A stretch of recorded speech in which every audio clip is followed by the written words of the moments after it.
Hello friends, आज के video में हम लोग देखेंगे जालियांवाला बाग। ठीक है, जालियांवाला बाग मस्करे कब हुआ था? वो हुआ था 13 अप्रैल 1919।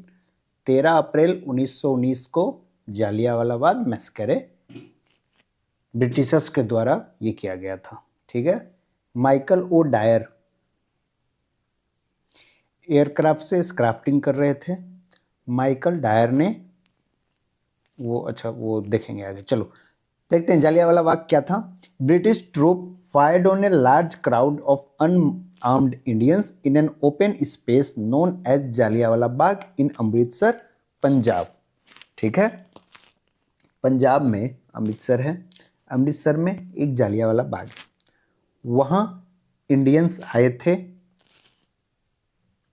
एक जगह गैदर हुए थे वो लोग बैसाखी मनाने के लिए। द फेस्टिवल बैसाखी ये सेलिब्रेट करने के लिए इंडियंस वहाँ इकट्ठे हुए थे। वो अनआर्म्ड थे। सबसे पहले जो वहाँ इंडियंस आए थे, फेस्टिवल सेलिब्रेट करने आ रहे हैं ना, तो आर्म लेके क्यों आएंगे?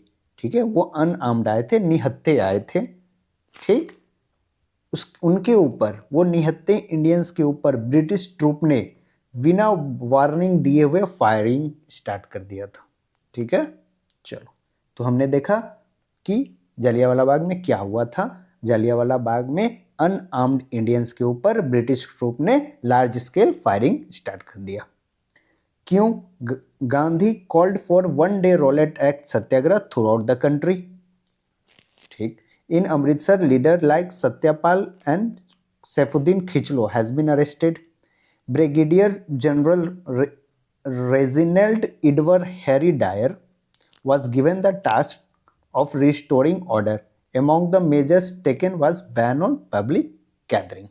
देखो क्या हुआ था। रोलेट एक्ट हम पढ़े थे, 1919 में आया था। ठीक, इसमें क्या था कि 2 years के लिए हम किसी को भी अरेस्ट कर सकते हैं। ठीक है, हैबियस कॉर्पस भी नहीं लगेगा, स्पीच एंड एक्सप्रेशन भी आपका बैन कर दिया जाएगा। और ये जो अरेस्ट होगा 2 साल के लिए, बिना किसी ट्रायल के लिए हम जेल में 2 साल रह सकते हैं। इसी लॉ के अगेंस्ट गांधी जी ने 1 डे रोलेट सत्याग्रह बुलाया था पूरे कंट्री में। 1 डे रोलेट सत्याग्रह बुलाया था पूरे कंट्री में। उस दिन सत्यपाल और सैफुद्दीन खिचले को अरेस्ट कर लिया गया था अमृतसर से।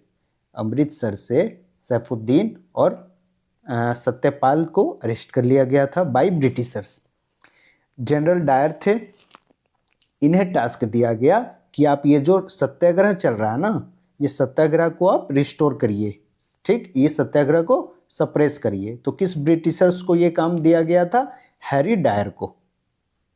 ठीक, अब देखो इसके बाद क्या हुआ, कॉन्सिक्वेंसेस क्या हुआ। Nobel laureate Rabindranath Tagore renounce his knighthood. Jallianwala Bagh होने के बाद रविन्द्रनाथ टैगोर जी ने अपना नाइटहुड वापस कर दिया। एक बार नाइटहुड पीछे भी हम वापस देखे थे, एनी बेसेंट जब अरेस्ट हुई थी तो नाइटहुड वापस कर दिया गया था। ठीक है, कौन वापस किए थे अपना नाइटहुड, एक बार आप चेक कर लेना। चलो, तो रविन्द्रनाथ टैगोर अपना नाइटहुड कब वापस किए? After Jallianwala Bagh. Gandhi began organizing his first large-scale and sustained non-violent protest campaign, the Non-Cooperation Movement. इसके बाद जालियांवाला बाग के बाद ही गांधी जी ने अपना लार्ज स्केल पे नॉन कॉपरेशन मूवमेंट को स्टार्ट किया था। कमेटी बनी, हंटर कमेटी बनी फॉर इंक्वायरी। जालियांवाला बाग मस्करे के इंक्वायरी के लिए एक कमेटी बनी। कमेटी कौन थी? Hunter committee. पील कमेटी या पील कमीशन, ये भी आप एक बार देख लेना। ये शायद बना था 1857 रिवोल्ट के बाद रीऑर्गेनाइजेशन ऑफ आर्मी के लिए। ठीक है, पील कमीशन क्यों बना था? Reorganization of army. चलो, हंटर कमेटी बनी थी जालियांवाला बाग के लिए। ठीक, चलो, कमेटी में इंडियंस थे, हाँ बिल्कुल 3 इंडियंस थे कमेटी में, चिमनलाल, जगत नारायण और सरदार अहमद, सरदार सुल्तान अहमद। 3 लोग थे कमेटी में, चिमनलाल, जगत नारायण और Sardar Sultan Ahmad. The report condemned Dyer action, जो रिपोर्ट आई कमेटी की, उन्होंने डायर का जो एक्शन था, ये निहत्थे लोगों पे गोली चलवाने का, ये एक्शन को उन्होंने कंडेम किया कि ये गलत था। However did not impose any disciplinary action on him, उनके ऊपर बट डायर के ऊपर कोई डिसिप्लिनरी एक्शन नहीं हुआ, बस अपने कमिटी रिपोर्ट में उन्होंने बता दिया कि हाँ डायर ने ये गलत किया। तो भाई गलत किया ठीक है, लेकिन कुछ एक्शन उनके ऊपर नहीं, कुछ नहीं। ठीक, चलो। Indemnity act, white washing act, protect people from legal penalties. इसके बाद इंडेमिनिटी एक्ट आई, जिसको व्हाइट वॉशिंग एक्ट कहा गया। अच्छा, जो डायर कमेटी डायर के ऊपर सब मतलब कंडेम की ना इनकी एक्शन को, ठीक है, तो कोई डिसिप्लिनरी एक्शन तो नहीं लिया गया, बट फाइनली इनको इंग्लैंड भेज दिया गया था। ठीक है, कोई एक्शन नहीं लिया गया, इनको बोला गया कि आप चले जाओ England. Dyer recall to England but no action taken, इनके ऊपर कोई एक्शन नहीं लिया गया, इन्हें इंग्लैंड भेज दिया गया। कांग्रेस का क्या व्यू था? Indian national Congress appointed is own committee. एक तो हंटर कमेटी बनी ही थी, कांग्रेस ने एक अपना भी कमेटी बनाया। कमेटी में थे मोतीलाल नेहरू, सीआर दास, अब्बास तैयब जी और एमआर जैकर और Gandhi ji. Criticise Dyer action, Dyer के एक्शन को क्रिटिसाइज किए इन्होंने भी। रिसेंटली 30 अप्रैल 2020 को ये इंसिडेंट का 101 साल हो गया था। Jallianwala Bagh site in Amritsar is now a national monument. Jallianwala Bagh जो अमृतसर में है अभी वो नेशनल मोनूमेंट है। Gandhi called his initial approach to trying cooperation with British regime was impossible as an Himalayan blunder. ठीक है, गांधी जी ने अपने इनिशियल अप्रोच, गांधी जी जब 1915 में आए थे तो ये क्या सोच रहे थे? ये सोच रहे थे कि हम ब्रिटिशर्स के कोऑपरेशन के साथ आगे बढ़ेंगे। ठीक है, तो गांधी जी ने बाद में ये बोला था कि ऐसा सोचना या फिर ट्राई करना कि उनके कोऑपरेशन के साथ हम चले, ये इम्पॉसिबल है। ठीक है, अगर ऐसा भी ट्राई किए तो वो हिमालयन ब्लंडर होगा।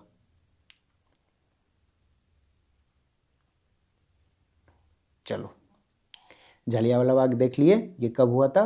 13 अप्रैल 1919। रोलेट एक्ट के अगेंस्ट लोग, मतलब एक दिन का वो सत्याग्रह गांधी जी ने बुलाया था। इस सत्याग्रह जो था इसको सप्रेस करने का काम डायर को दिया गया था, तो इसने सैफुद्दीन और सत्यपाल को अरेस्ट कर लिया। ठीक, पहले ये हुआ। उसके बाद लोग बैसाखी फेस्टिवल मनाने के लिए जालियांवाला बाग में एक जगह इकट्ठा हुए थे। ये निहत्थे लोगों पर ये डायर ने क्या करवाया? फायरिंग स्टार्ट करवा दिया। ठीक, इसका कॉन्सिक्वेंसेस क्या हुआ? रविन्द्रनाथ टैगोर जी ने अपना नाइटहुड वापस कर दिया। गांधी जी नेक्स्ट ईयर 1920 में नॉन कोऑपरेशन मूवमेंट स्टार्ट किए। हंटर कमेटी बनाया गया कि कमेटी अब चेक करेगी कि क्या हुआ था जालियांवाला बाग मस्करे में, पूरा क्या हुआ था। तो हंटर कमेटी बनाया गया। क्या इसमें इंडियंस थे? हाँ, 3 इंडियंस थे, चिमनलाल, जगत नारायण और सरदार सुल्तान अहमद। ठीक है, रिपोर्ट कंडेम की, बट उनके ऊपर कोई एक्शन नहीं हुआ। फाइनली उन्हें ब्रिटेन बाहर वापस भेज दिया गया। कांग्रेस का व्यू क्या था? कांग्रेस ने अपना कमेटी बनाया था, इन्होंने भी उनके एक्शन को क्या क्रिटिसाइज किया था। यह है जालियांवाला बाग। तो हम लोगों ने चैप्टर 10 कंप्लीट कर लिया। अब हम मिलेंगे chapter 11 non cooperation movement. Gandhi ji start किए हैं नॉन कोऑपरेशन मूवमेंट और खिलाफत मूवमेंट, ये दोनों हम साथ में देखते हैं। ठीक है, चलो तो मिलते हैं अपने नेक्स्ट वीडियो में।